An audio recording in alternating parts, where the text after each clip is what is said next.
Hello my dears, and welcome back to my corner of the internet. I'm Shannon, and tonight I thought I would share with you my winter 2025 TBR. I've got a bunch of books here with me physically, and then a list of some of the arcs I'm going to be reading this winter. There'll probably be more, but these are the ones I know I'm definitely going to be reading in the next few months. So let's just get on into it without further ado. So first up here we have Mayfly by CJ Lead. Look at that cover. That cover put me off reading it for a while. But then last year I read American Rapture. Loved it. And so this book was the one that came out before American Rapture, and I was like, well, let's go back and give it a try. This is actually going to be the book selection for my podcast with my friend Krista for the month of March. And this is about a woman serial killer. I think by day she works as like Elsa at Disneyland. Of course, she's not named as Elsa, but like a blonde ice queen. And then by night she's a serial killer. That's what I know. And that sounds fun. That sounds fun. Next up, this is my most anticipated read.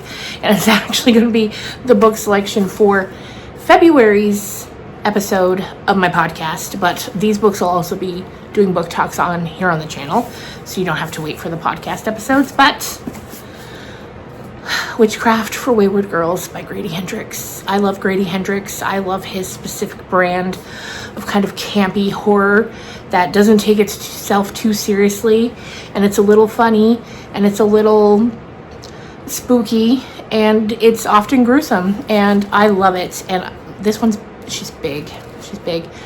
I've been waiting for this one for so long, and I can't wait to read it. Basically, this is about a group home, a home for wayward girls, where girls are sent when they're like teenagers and pregnant. And then I guess some things happen there. I honestly don't know much about any of these books, really. I like to go in fairly blind, but Grady Hendrix is an auto by author for me. It doesn't matter what it's about. Chances are I'm going to love it. So I'm looking forward to that one. Then after that, this was a book recommended by one of you guys, and it's called Drive Your Plow Over the Bones of the Dead by Olga Tokarczuk.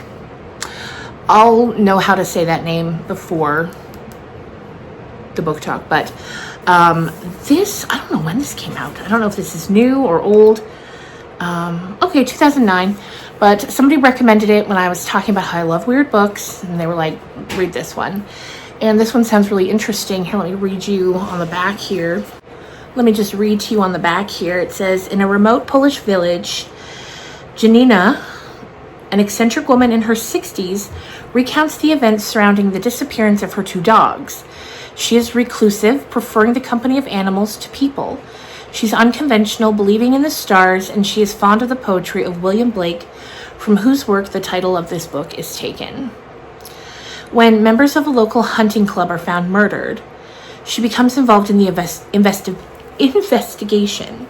By no means a conventional crime story, this existential thriller is one of Europe's major humanist writers offers thought-provoking ideas on our perceptions of madness, injustice against marginalized people, animal rights, the hypocrisy of traditional religion, belief, and caused a genuine political uproar in Poland.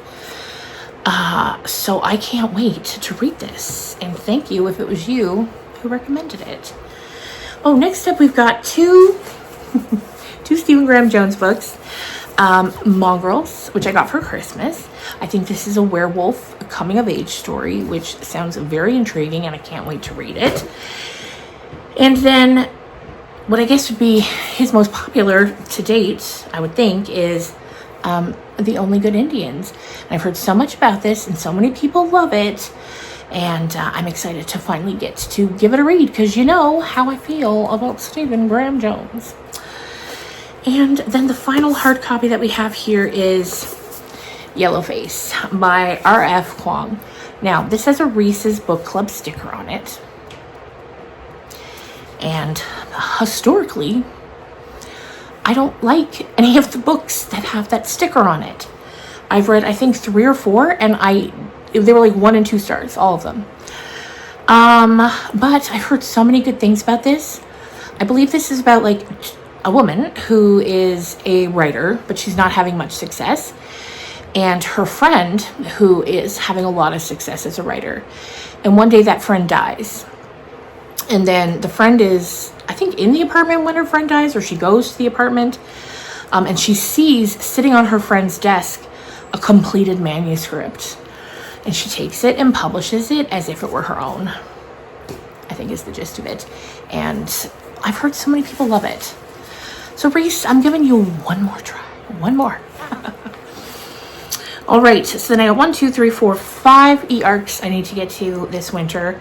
And they all sound so good. So first of all, we have When the Wolf Comes Home by Nat Cassidy. This will be my first Nat Cassidy, but I've heard and have wanted to read some of his other books. I know he's got Mary, which a lot of people love, and then another one, Nestlings. Haven't gotten to those. When I saw this one on NetGalley, I was like, here's my chance. Here's my chance. And I think this is about, now these I definitely don't know a ton about, but I think this one is about a struggling actress finds a 5-year-old kid outside, kind of abandoned outside of her apartment building. But then she has a violent run-in with that boy's father, and then the two of them, the actress and the kid, go on the run. So that will be interesting. I don't know if it's also a werewolf story based on the title. Possibly. I don't know. Then we've got Don't Let Him In. Do Not Let Him In by Lisa Jewell. I love Lisa Jewell. She's one of those like fast-paced thriller authors. You can blow through a book in no time, and I always love reading her books. Now this one, I think it's about a man. He gets hit by a train and dies. And then his wife and his daughter are like grieving, trying to get through the whole process. And then 2 strangers show up and say that they used to know him. And then it like becomes a whole thing, like who are they really? What do they want? Things like that. Then we have Vanishing World by Sayaka Murata. I just read one of her books, Earthlings. So I'm very interested in this one. I do not know what this one is about.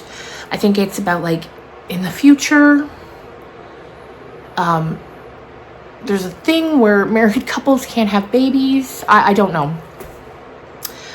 But the last one was so unsettling and out of pocket that I'm actually really curious to read this one too. So we will see how it goes. If you haven't seen my video on that, go watch it on Earthlings. And if you're watching this and you've read Earthlings, go to that video and tell me what you thought. Tell me. I need to know. I need to.